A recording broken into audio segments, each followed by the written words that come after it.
have you gotten any calls, Mama, for All Stars next season? Wala pa naman Are so you gonna- far. Are you gonna see the Jimbo effect? I don't know. I'm not Jimbo. I'm Marina. We're gonna see the Marina effect. And we do that every season, I mean.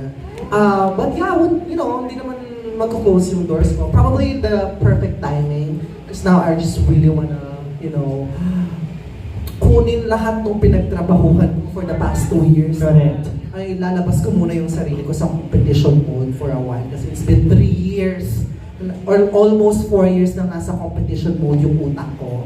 So ngayon, I just wanna perform, I wanna tour the world, I wanna meet people, I wanna sell merch, I wanna be rich muna and more famous, and you know, ayun, who knows in the future, for sure in the future, if we get the call, syempre hindi ko sasabihin sa inyo.